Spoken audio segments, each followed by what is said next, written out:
The intent of this podcast is for entertainment only. Our stories are based on the opinions and thoughts of ourselves and the research we cite. We encourage you to conduct your own research and form opinions based on your findings.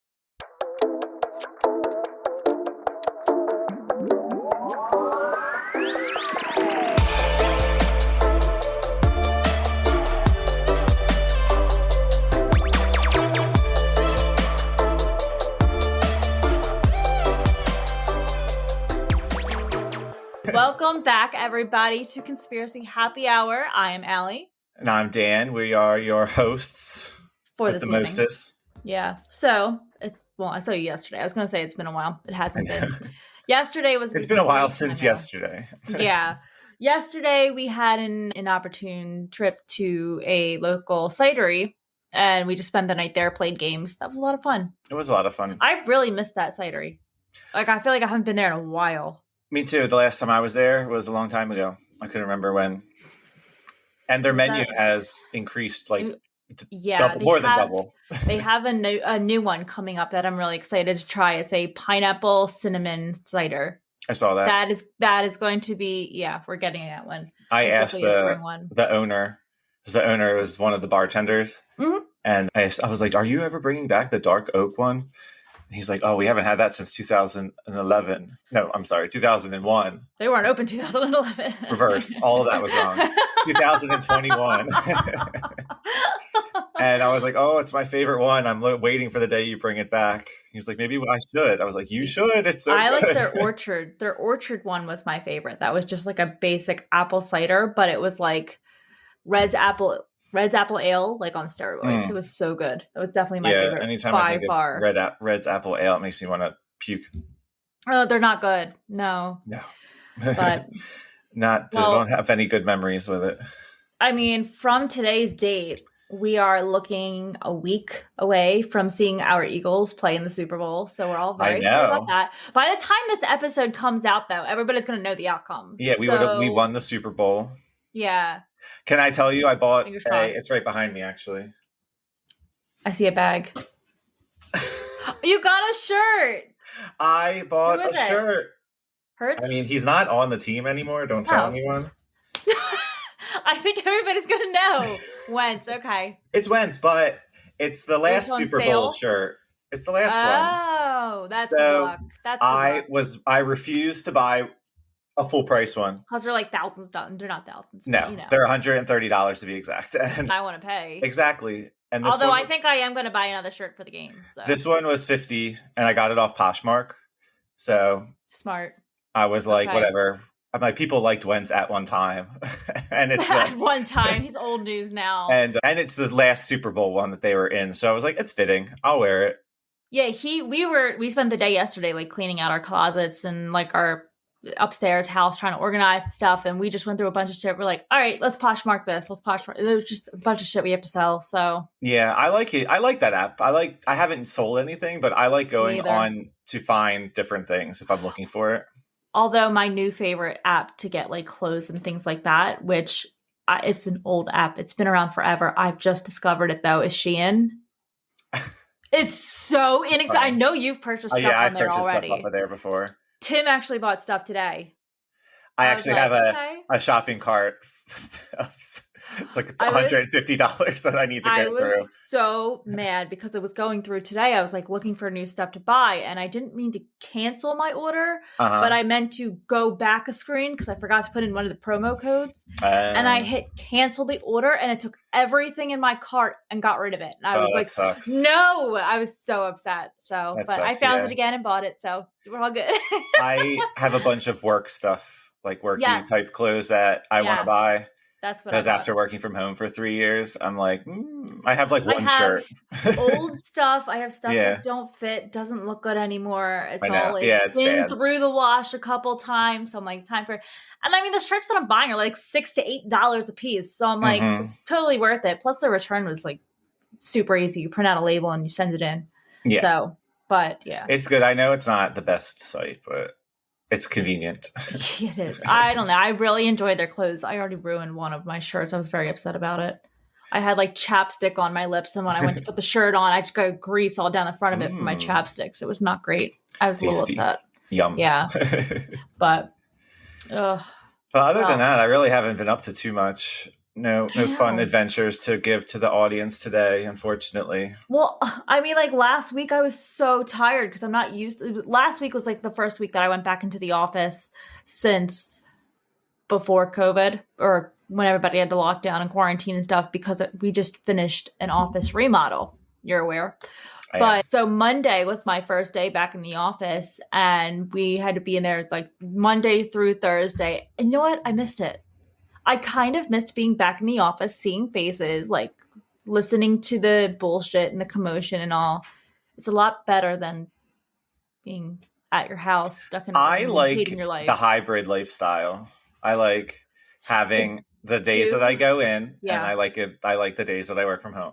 Although I don't like traveling like with my laptop and stuff. Like I have to remember to go pack up my laptop for tomorrow. So that's the only downfall of the whole thing. I don't know, but I can handle that. So it's okay. Yeah. You'll get used to it.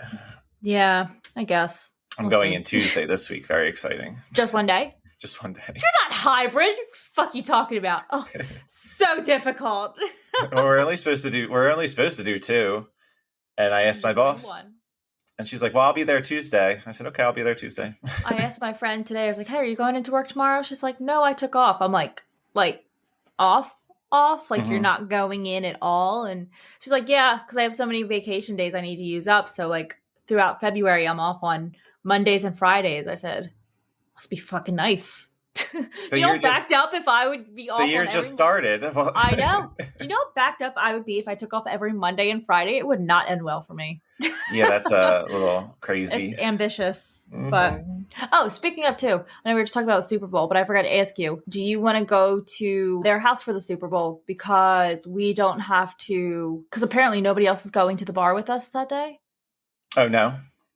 That's what I was told today. It's just going to be the 3 of us, you, me, and Tim. Yeah. So we need Super Bowl plans. But maybe. Let's see. Okay.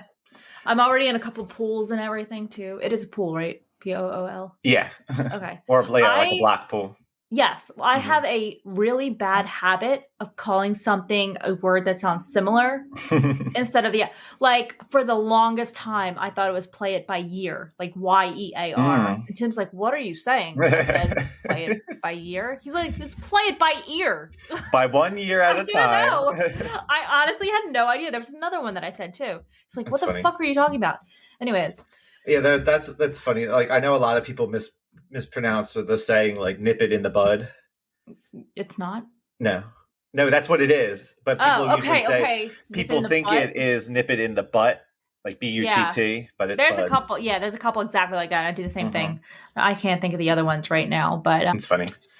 Well, we're gonna try to display, because we all know at this point that when we're doing our Mandela effects, I cannot share my damn screen so y'all can see what I'm looking at. So now that we have this nice little setup right here, we can kind of easily share the screen. So so everyone in podcast land, watches on YouTube. Oh yeah, I know. You still have to imagine the image. Yeah. And right now I have it cut off, so like we're not going to be able to see what the correct. I will say it's a little I can see it, so. Oh, okay. Yeah. So he can see the same image that I'm about to share. Yeah. So this is Cheez-It. Now, I always thought there was a Z. I thought there's Cheez-Its. Mm-hmm. But I don't. It's not. There's no Z, right? There's no Z. I don't know yet. I didn't look. But like my thing is like with this one, why would you have one Cheez-It? It's not Cheez-It. It's crackers. You're going to eat multiple of them. Yeah. And but at the same time, because I think it's a Z, it's probably the other one. For the longest time, I'm pretty sure I do know this one. And for the longest time, I thought there was a Z on it. And recently, I believe I discovered that there is no Z, and it blew my mind. Broke me. All right. Well, I'm going to move this. I don't know if it's no, it's not going to affect it. Okay. You see a little, all right. So Cheez-Its, is it a Z or no? It says, we swear there used to be an extra Z at the end. There is not. Yeah. So you were right. This is the actual way right here to spell it. So it's CH for anybody listening on one of the streaming podcast networks. It's CHEEZ-IT. So it's like singular, which is weird. So weird. I know. I always called it Cheez-Its too. Like not even with an S at the end, like because it's plural, just with a Z. Like, yeah, Cheez-Its.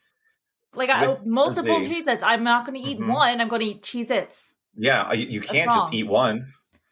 I'll eat the whole box if I'm allowed. No, I never liked them. Really? Oh my God, I love Cheez-Its. They're so addicting. I don't know what it is. I don't like goldfish either. Well, goldfish, because they're the same taste. Yeah, but Cheez-Its are salty. Goldfish really aren't salty. That's fair. However, I just discovered around Christmas time that they have Cheez-It Puffs now. Have you had them? I have. They're okay. Amazing. They're amazing. I love them. But I also like cheese curls too. I was about to say. So like I don't like cheese puffs, but okay. I mean I like the flavor, but I hate the getting stuck in my teeth. So like I don't eat anything that is like that, like cheese puffs or cheese like the little long ones. And then just all over your fingers too. That's the worst part of it. No, like even when you lick it off, your hands are still stained orange. So yeah, but Cheez-It. You've all been saying it wrong this whole time. It's Cheez-It. Now you can all go to your cupboard and get them correctly. Yeah, right. So let's take that away. Oh, it's so. I know we're so high tech now. We're so high tech. We're really upgrading ourselves here. You guys are getting some great content, except for the podcast because you can't see it. Yeah, right. I have to say too. I love how I'm sitting here in like a sweatshirt. And you have like next to nothing on. Like you're just in like a tank top. It's gray, but unfortunately it's washed out. So. I'm so like I'm in the basement right now. I'm hot. So cold. It's so cold down here. My fingers are like blue. So yeah, I'm a little toasty. So must be nice. Well, should we figure out who's going first? Yeah. All right, let's do this. Ready? Okay. We're doing rock, paper, scissors, everyone.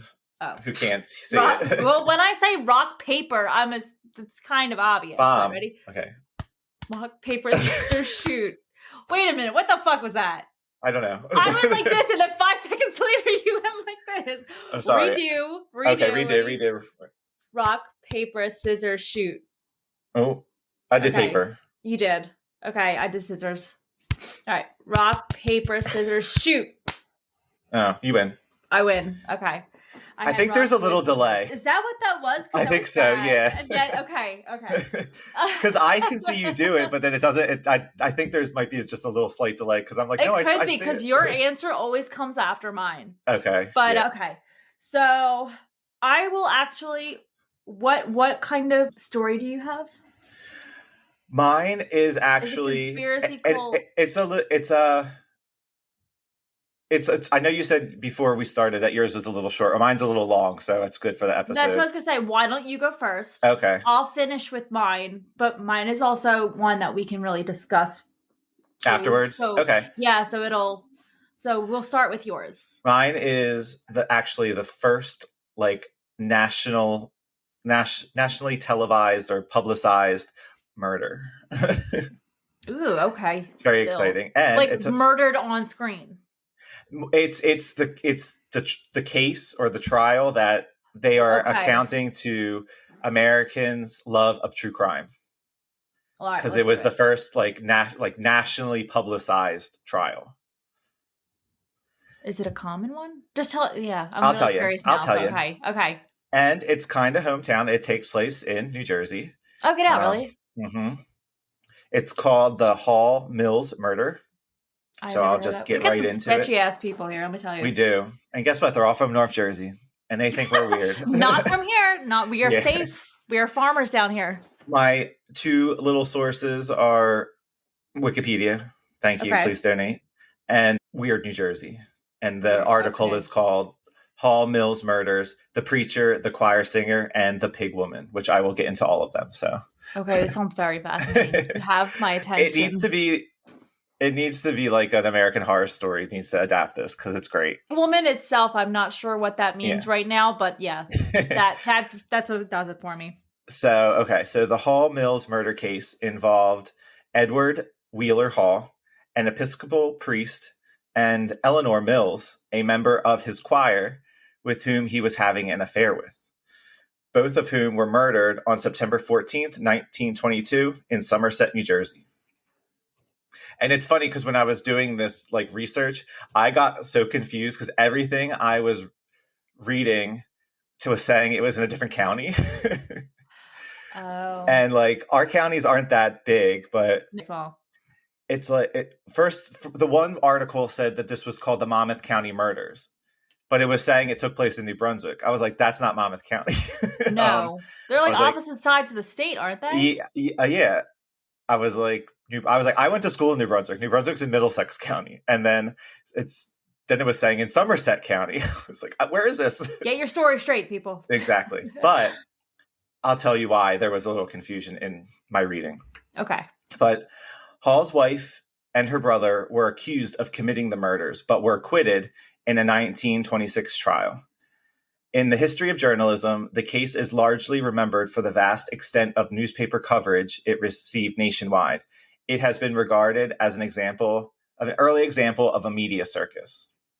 Do you know what a media circus is, Allison? Because I didn't. I had to look it up. Isn't it like when something hits the media and then it just gets crazier and crazier? Yes. And it's also because of the media that's causing all this commotion? Mm-hmm. Yeah, I always knew, if you said a media circus, I'd be like, oh yeah, that was a media circus. But I never knew the actual definition. I've done that a lot. You can kind of just assume based on I just assumed it's like a feeling. Yep.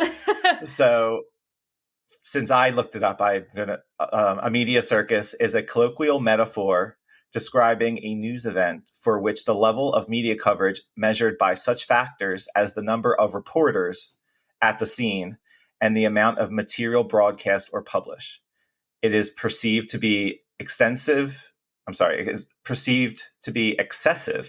or out of proportion to the event being covered.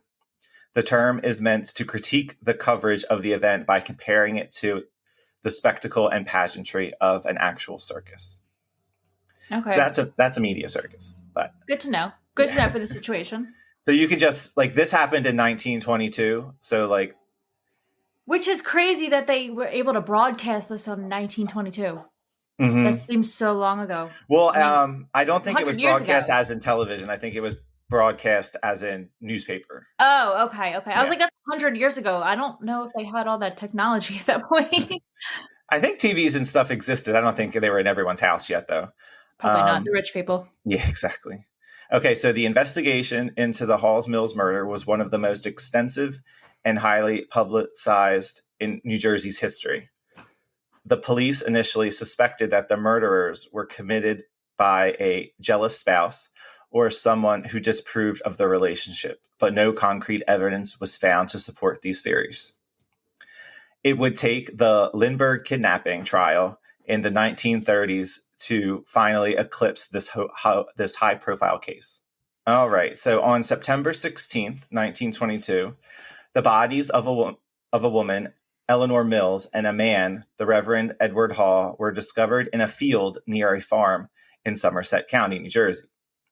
Both bodies were on their backs, both shot in the head with a .32 caliber pistol. The man once and the woman 3 times. The bullet entered the man's head over his right ear and exited through the back of his neck. The woman was shot under the right eye, over the right temple, and over the right ear. So they did not like her. Yeah, it's not, oh my God. A police officer at the scene noticed that the woman's throat had also been severed, and maggots were already in the wound, indicating that the death occurred at least 24 hours ago. Yeah. Oh. The bodies appeared to have been positioned side by side after death. Both had their feet pointing towards a crab apple tree. The man had a hat covering his face, and his calling card was placed at his feet. Like an actual calling card. Like the man's or the murderers? The bodies appeared, blah, blah, blah. Both had their feet pointing towards the tree. The man had a hat covering his face, and his calling card was placed. His calling card, I guess, was. I think it's just his, not like the murderer. I was like, way to tell us who did it. Like, here you go. As a little note. Maybe my own calling card behind. I'm responsible for this one. It's like murder by conspiracy happy hour. and torn up love letters were placed between the bodies because they were known for their affair. Okay. A jurisdictional issue complicated the initial investigation, and this is where like the confusion of where it actually took place came in. Okay. As the crime scene was near the border between Somerset County and Middlesex County. So New Brunswick, which is Middlesex County, police arrived first, but the crime scene was actually in Franklin Township, which is Somerset County. So then the debate was like which town technically had control of it. Yeah. Not really sure where Monmouth is, but it's not here. Up there somewhere. It's like an hour and a half, 2 hours away. No, not in the state, like in this. Like I wasn't sure why the one article was called Monmouth County, but yeah. Okay, so while the authorities addressed the confusion, curiosity seekers trampled the scene, took souvenirs, and passed Hall's calling card among the crowd. The physical evidence was thus severely compromised. So there was people there, just poking these bodies, just watching, like, and touching everything and taking things. Yeah, but like random people or like the officers, just like not trained enough at the time to realize. Just lookers on of the case. I'm surprised even then they wouldn't have blocked everything off. I know. The woman was identified as Eleanor Reinhardt Mills, the wife of James E. Mills. She was wearing a blue dress with red polka dots, black silk stockings, and brown shoes. She had worn a blue velvet hat that was on the ground near her body, and her brown silk scarf was wrapped around her throat. Her arm had a bruise, and there was a tiny cut on her lip. I think like she was shot 3 times in the head. Yeah, I know. The cut is the least of her concerns. Oh, she has a little cut. Her left hand had been positioned to touch the man's right thigh. An autopsy 4 years later showed that her tongue had also been cut out. The man was identified as Edward Wheeler Hall, a New Brunswick Episcopal priest. He was found with his right arm positioned to touch the woman's neck. His hat covered the face, which concealed the gunshot wound to his head. He wore a pair of glasses. There was a small bruise on the tip of his ear, and abrasions were found on his left little finger and right index finger. A wound was found 5 inches below his kneecap on the calf of his right leg. His gold watch was missing, and there were coins in his pocket. So these people were like staged. They were murdered and brought here. I'm wondering, like, because these are the 2 who had the affair, or these are okay. These are the 2 that had the affair. Okay, so I'm wondering if it's like the woman that was touching the guy's thigh because of the affair, but then maybe like I don't know why he was positioned to touch her neck. That's just a weird spot. Hold all the bugs in. The original 1922 investigation by Joseph E. Stricker yielded no indictments. Continued speculation in the New York Daily Mirror, fueled by comments made by a man associated with one of Miss Hall's housekeepers, led Governor A. Harry Moore to order a second investigation and a trial in 1926. Henry Carpenter won a bid to be tried separately from the 3 others accused. Ultimately, he was never tried. So then I'm going to go into the trial now. Okay. So the Hall Mills trial began on November 3rd, 1926 at the Somerset County Courthouse in Somerville, lasted about 30 days and garnered huge national attention, largely because of the social statuses of the wealthy Stevens and Carpenter families. The prosecuting attorney was Alexander Simpson, and the defense attorney were Robert McCarter, and he was actually a former New Jersey Attorney General. Fun fact. Okay. Blah, blah, blah. The prosecutor's key witness was Jane Gibson, a.k.a. the Pig Woman, a pig farmer whose property the bodies were discovered on. That's what I was going to ask, yeah. Yeah. The defense portrayed... The media was not kind to her. The defense portrayed Gibson as uneducated and crazy and attempted to ruin her credibility. Gibson's account varied, differing when told to the police, to newspapers, and at the trial. That doesn't even make sense because she was just a person whose property the bodies were found on. So why do you have anything negative to say about her? It wasn't like... I don't know. People they were trying to build a case to two dead people. Yeah. She told investigators that her dog was barking loudly at about 9 p.m. on the night of the murder. She went outside of her house and saw a man standing in her cornfield. She rode her mule, and there's actually, we'll post these later, but there's actually pictures of her standing next to her. She rode her mule towards Easton Avenue to approach the man. And so this story is kind of almost like a mini hometown for me, because I went to school in New Brunswick. So you know this area. I lived on Easton Ave. Oh my God. I even Googled the church that the guy belonged to, because I went to church like one time up there, and I don't think it's the same one, but yeah, like all these street names, I'm like, yep. And and even when I get to the suspects, like one of those suspects' homes is now the dean's building for one of the campuses in New Brunswick for Rutgers. So I'm just like, this is like, as I was digging into this, like, I know oh that spot, I know that. I know where all this stuff is. Like, this is so cool. Yeah, she told investigators that her dog was barking loudly about 9 p.m. on the night of the murder. She went outside of her house and saw a man standing in the cornfield. She rode her mule towards Easton Ave and approached the man. As she got closer, she saw that there were 4 people standing near a crab apple tree. She heard gunshots, and one of the figures fell to the ground, presumably dead. She testified that a woman screamed, "Don't," 3 times. She said she turned her mule in the opposite direction and headed back to the house, then heard more gunshots. When she looked back at the tree, she saw a second person fall down, presumably dead. She testified that she heard a woman shout the name Henry. All 3 defendants at the trial were eventually acquitted.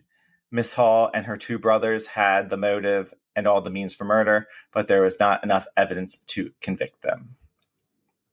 So I'll just briefly go over most of the people I just mentioned. These were the suspects. Henry de la Boire, carpenter, which is lived with his wife, Mary Nelson, at the corner of Soydam Street and Nicole Avenue in New Brunswick.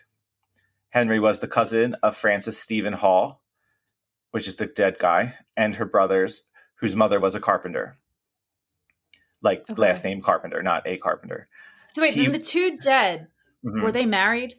No, they were having an affair. They were the ones having the affair. Yeah, they were having the affair. Like the priest had a wife, and the woman had a husband. Okay.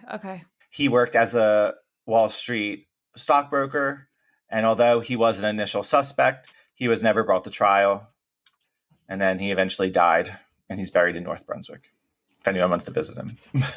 I wonder if he's got like one of those small little cemetery, like, you know, those small cemeteries that have like maybe 5 headstones and stuff. Yeah. They're cool when you see him, you drive by, you're like, ooh, that's spooky.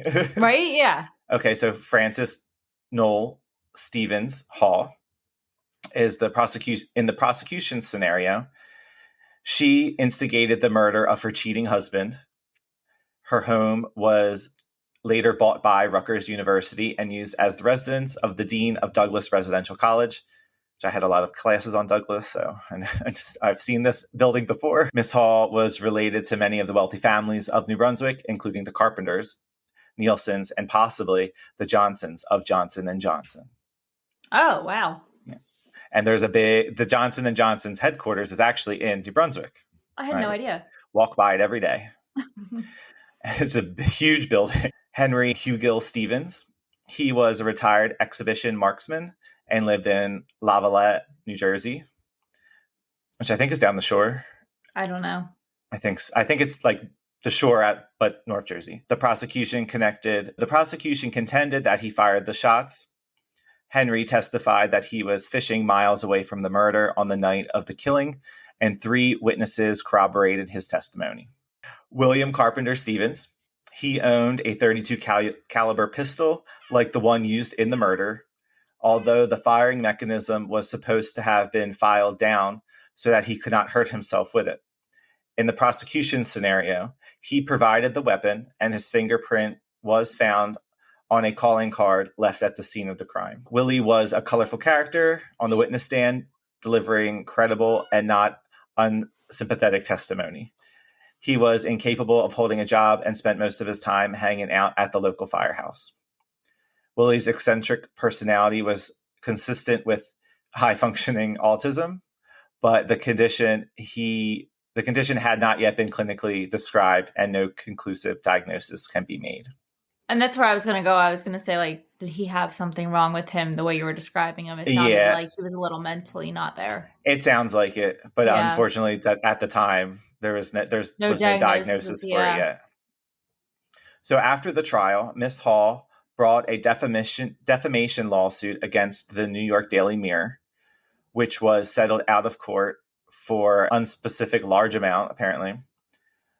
The New York Times accounts were actually more voluminous, but less slanted, so they avoided the lawsuit. They reported on all aspects of the trial and dedicated more space to the Hall Mills case than any previous trial in American history. The Hall Mills murders have been much examined in both fiction and nonfiction as well.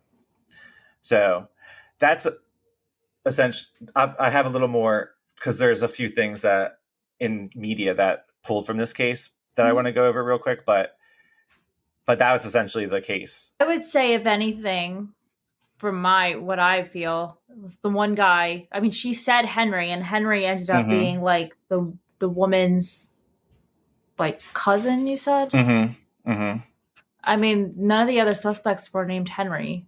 No. But at the same time, I feel like the woman saw 4 people and 2 of them dropped. So Henry may have been there, and then he, like the husband of her, may have been there also, and he might have been the one to do it or Henry did it, but like the husband, because of the way that they were fixed, like the man's hand was on her throat. They were put there and adjusted, and it was almost like, I mean, showing the affair, but it was also like, I don't know, set up as if he was trying to kill her, and that's why, like, they felt like they were trying to shift blame by the way that they put like a murder, like a murder suicide. Yes, exactly. Like so this trial inspired the novel *The Crime* by Stephen Longstreet.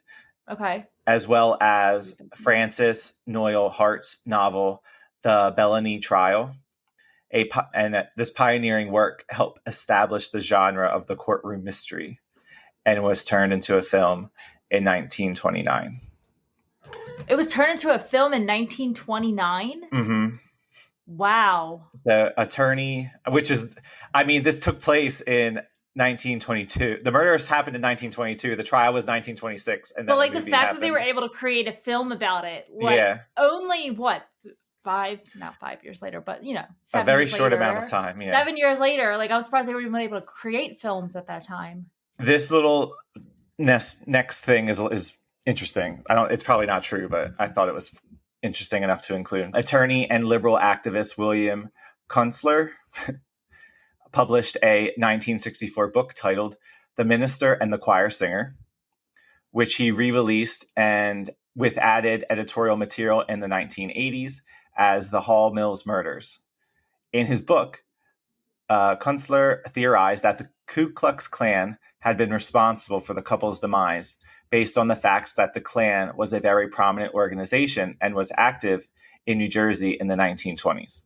But he acknowledged that the Klan had not previously killed anyone in the state and could only speculate why the KKK would target this particular couple, both of whom were white and uninvolved in racial politics. I was going to say maybe if it was like an interracial couple at that time, but... Nope, they were both white, so he was just pulling at strings, literally. Maybe one was Jewish? I don't know.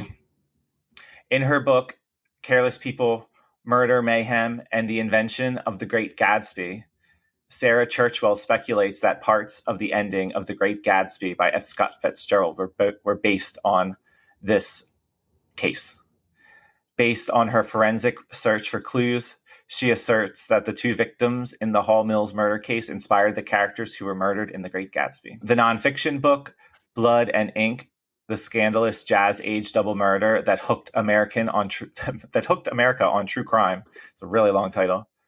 Considers the Hall Mills murders from the standpoint of the media coverage and its general effect on the treatment of crime in contemporary newspapers and magazine.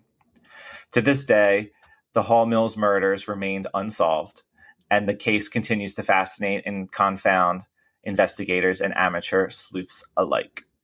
Despite the extensive investigation and public attention, the Hall Mills murders remain one of the most famous unsolved crimes in American history.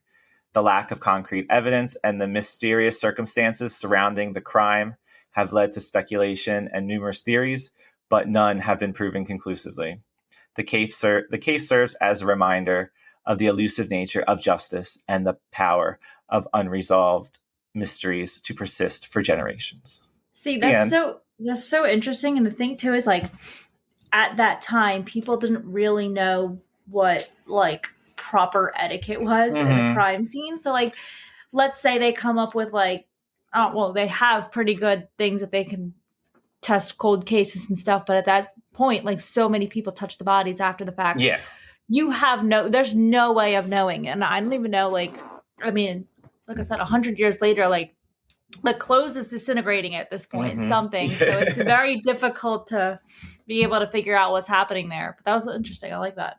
I know. I was very fascinated by it. I've never heard of that one before either. Me either. I found it somewhere. I forget, but... And most of your stories that you do come from Weird New Jersey. Now I feel like I have to buy the book. I know. It seems to just keep giving and giving. Yeah, exactly. I mean, there's always something that you're covering on it. All right. And it's funny because I don't even start with Weird New Jersey. It's you like just end up falling into it. As I find a topic that happens to take place in New Jersey and start researching it, it's one of the things that comes up. It's always Weird New Jersey. So I'm pulling up mine now. But yeah, but it's. So I don't know if I would necessarily consider that a Weird New Jersey thing, though, because I feel like Weird New Jersey was used to always be like ghost stories and things like that, where that was more of a true crime. But I guess because it was the first documented, I don't know. Yeah, I think it's just mainly because it was so high profile that it's in Weird New Jersey. Possibly. It's not weird. It's weird. I mean, it's a murder. Weird in the fact that, like, it's not the Jersey Devil. It's not the Pine Barrens. It was a rarity because it was the first one. Yeah. But so I will go over mine now. Like I said, it's not super long, but it's also brand new. I was in bed last night. I was listening to TikTok. I'm excited. I wonder if I've heard it in this last week. You very well may have. I wonder if TikTok has told me. I did not send it to you last night because I was like, oh, I'm covering that. Okay. So I was scrolling through TikToks last night and I found this one. And when I say it's new, I mean people started gathering evidence for this one in September, but like within the past week, it's kind of made headlines and stuff in certain places. So obviously TikTok is one of my sources, and I really wish I could figure out who originated this, but the TikTok I saw was like a news article covering somebody else, and then where they're going to be like they're like, I don't know, mirroring somebody else's and they're like responding to it and all that. Yeah, so I don't know. Then I found chronicleonline.com, feednavigator.com, and foxnews.com, which actually they were probably one of the most helpful sources because they really good at covering it. They do love their conspiracy theories. They do.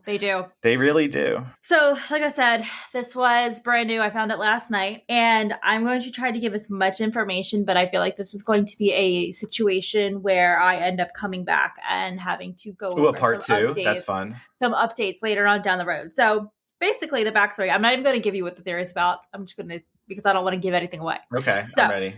The theory. Let's see. So, the backstory. Like, let's just take, if you think about it, in general, food prices have gone up like astronomically within the past year. And everybody used to think it was due to COVID, supply and demand, all that. Well, it is partly due to supply and demand. But is somebody kind of taking away the supply? So that's the question. So if you have ever been to the retail stores, you notice that eggs in the past year have jumped from $1.79 on average to about $4.25 per dozen right now. It's insane. Like I bought mine for like $5 something. It's ridiculous. I don't even buy actual eggs anymore. I buy the substitute because it's cheaper and it's better. Is it really? I have to look into that. It's better for you too.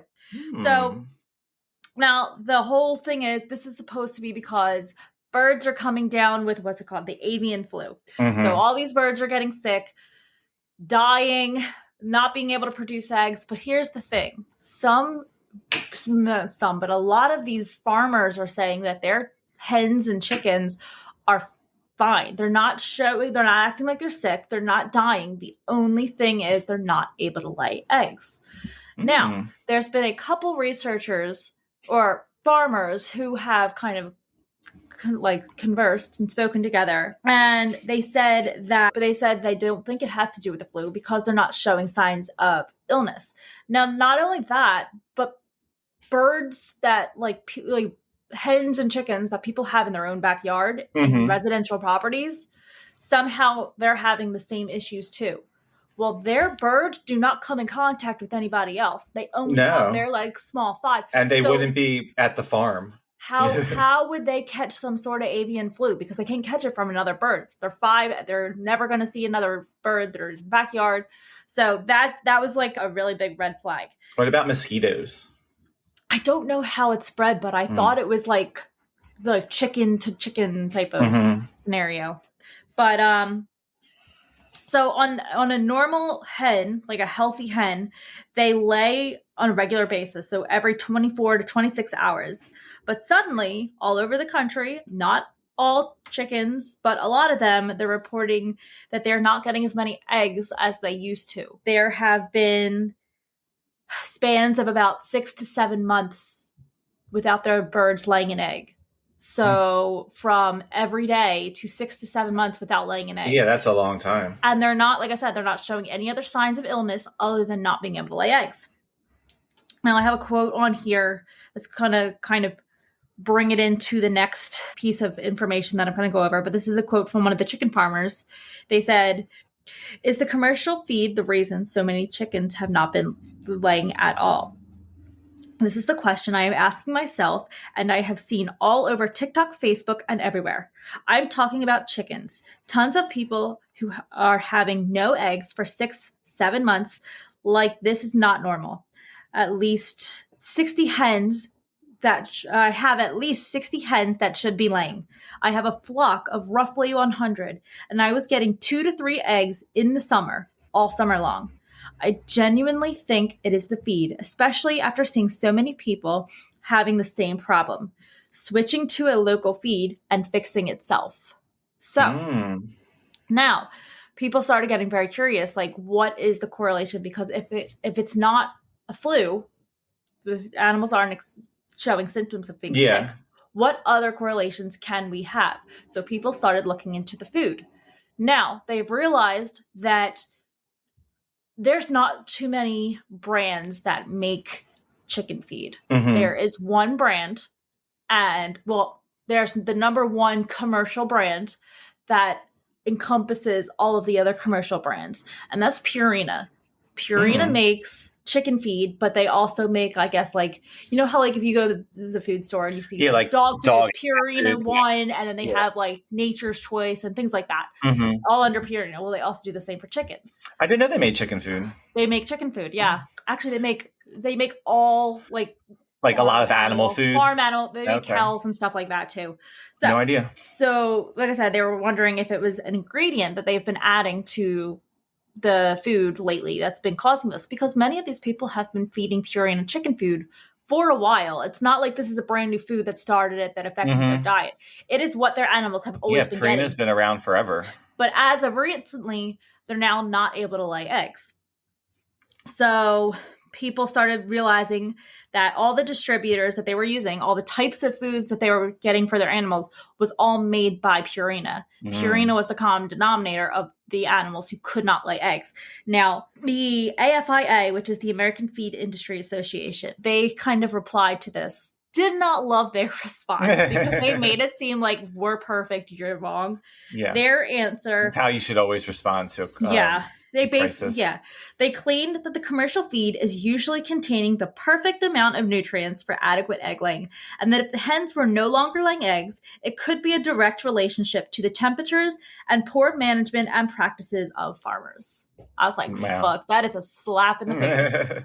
So after all this came out, people decided to switch from the commercial brand, which was all coming from Purina, to the locally sourced feeds and stuff that you'll find at like small mom and pop places. And immediately their hens started laying eggs again.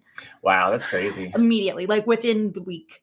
So, yeah. So here's where it gets really twisted. So, after a bit more research, it was discovered that Purina was involved in a joint venture with one of the country's largest egg producers in the United States, Land O'Lakes. So, wow. They make eggs? Yeah, they sell eggs. Yep. So let's just do a little bit of connecting the dots here. Ah, shit! Oh, fuck! Is that the cat? The cat is. Oh, the cat works for. Shit out of my leg. The cat works for Purina. She's looking at me like, what did I do? Oh, anyways. The cats work for Purina. All right, let's connect the dots for a second. So, chickens are not laying eggs. The farmers are being told that their birds are coming down with the flu. Mm-hmm. However, they're not showing any signs of being sick. We're starting to realize that most farmers who are feeding their birds the commercial brand are all by companies owned by Purina. And now we find out Purina is involved with Land O'Lakes. So I'm starting to see a connection here. Mm-hmm. So Scandal. Here is another little blurb that I found from Fox News, and they had interviewed another farmer.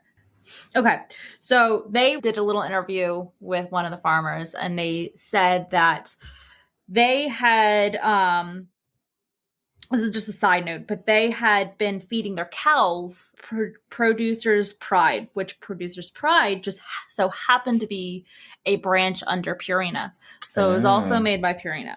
Wow. Now, this is also the brand that just recently was subject to a recall after regulators linked the product to a series of unexplained cattle. It was removed from the shelves because there was a good chance that you shouldn't be feeding it to your livestock.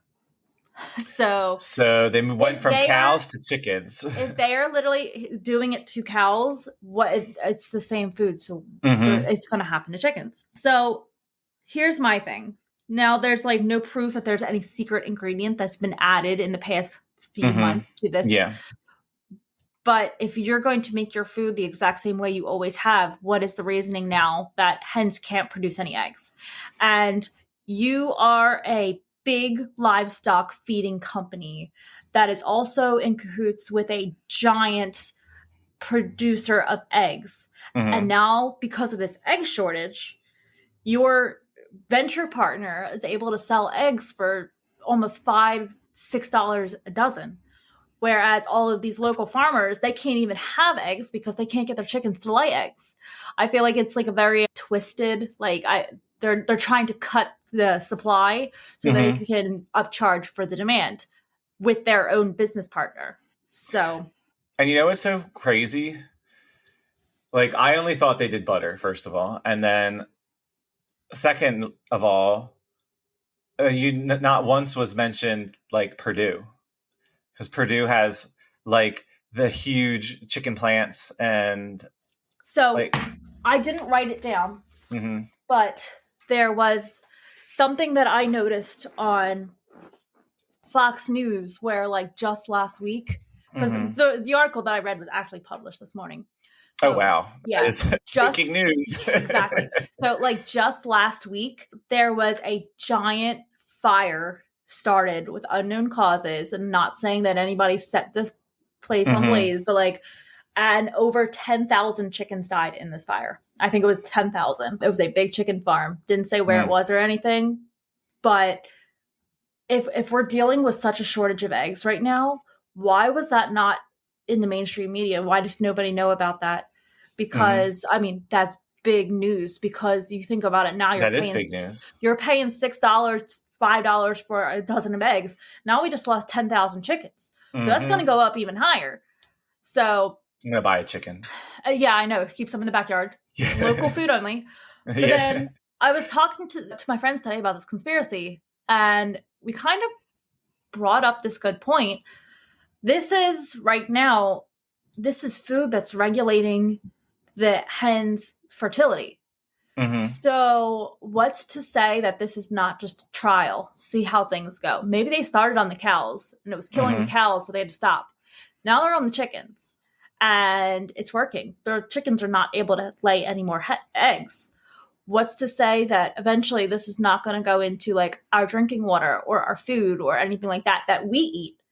And then technically, if we eat those chickens. But like maybe we need like a more higher concentrate, and they're working on that. But like once we have this chemical or whatever it is that's in the food in our system, it's like the government is trying to regulate us. And like, are we going to be able to have kids? Are we going to have trouble having kids? And then my friend was saying, like, you don't know, maybe they'll start in like low income areas, because if it kind of regulates them from having kids, the government is paying less money into like food stamps and all that for these people. So maybe. Right there, the government's saving money. But then if that works out well, who knows? Maybe they'll end up giving it to the rich. The rich can't have children anymore. So how are they going to have children? They're going to have to adopt. They're going to have to pay $50,000 to adopt a child. More income for the government. Yeah. Which it's weird because birth control already exists. Birth control, but not something that... You think Big Pharma is going to let the government give it out for free?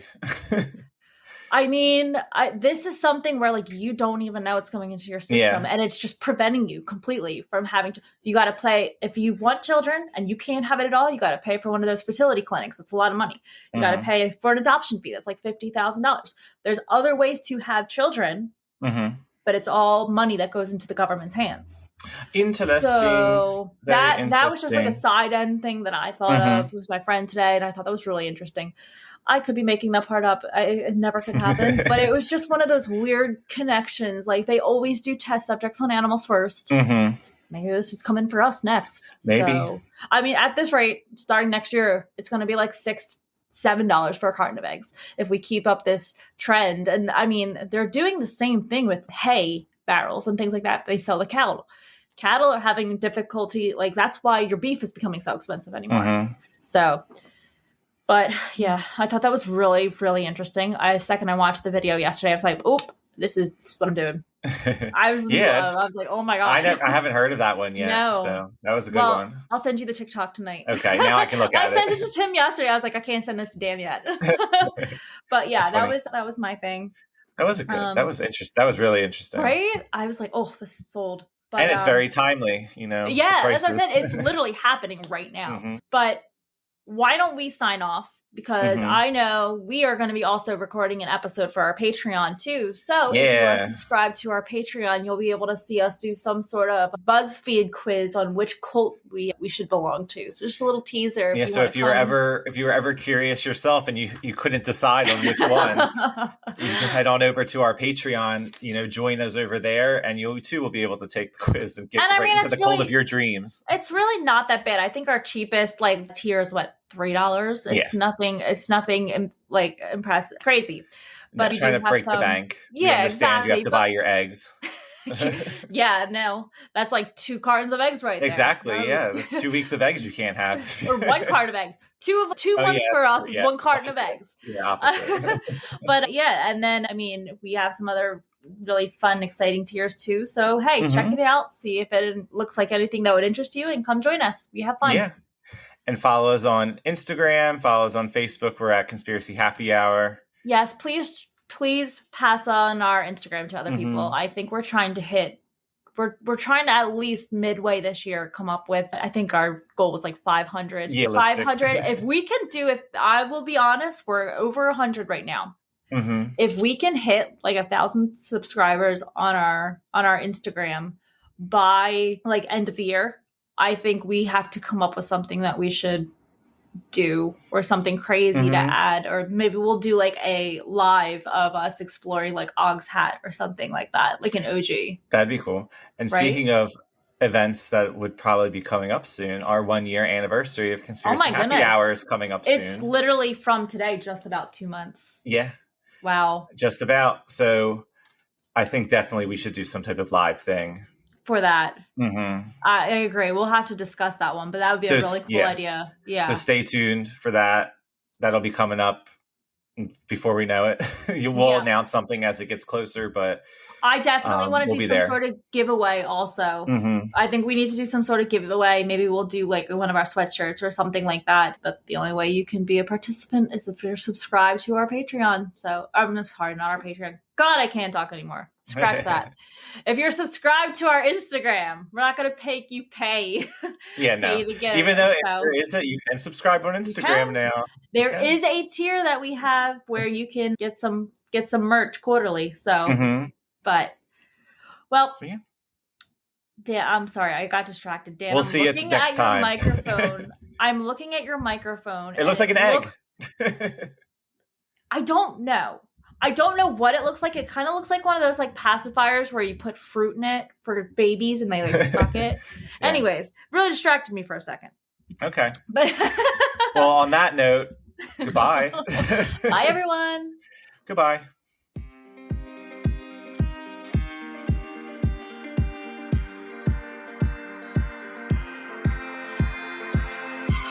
Thank you for listening to Conspiracy Happy Hour. Be sure to listen, follow, and leave us a review on Apple Podcasts, Amazon Music, or wherever you get your podcasts. Have a spooky story, conspiracy, or weird encounter that you would like to hear read in a future episode? Email your story to conspiracyhappyhour@gmail.com and follow the show on Instagram and Facebook at Conspiracy Happy Hour. This podcast is produced and edited by Geckos Media and is a part of the Geckos Media Network. Interested in starting your own podcast and not quite sure where to begin? Visit geckosmedia.com and sign up for a free one-on-one consultation. Until next time, see you!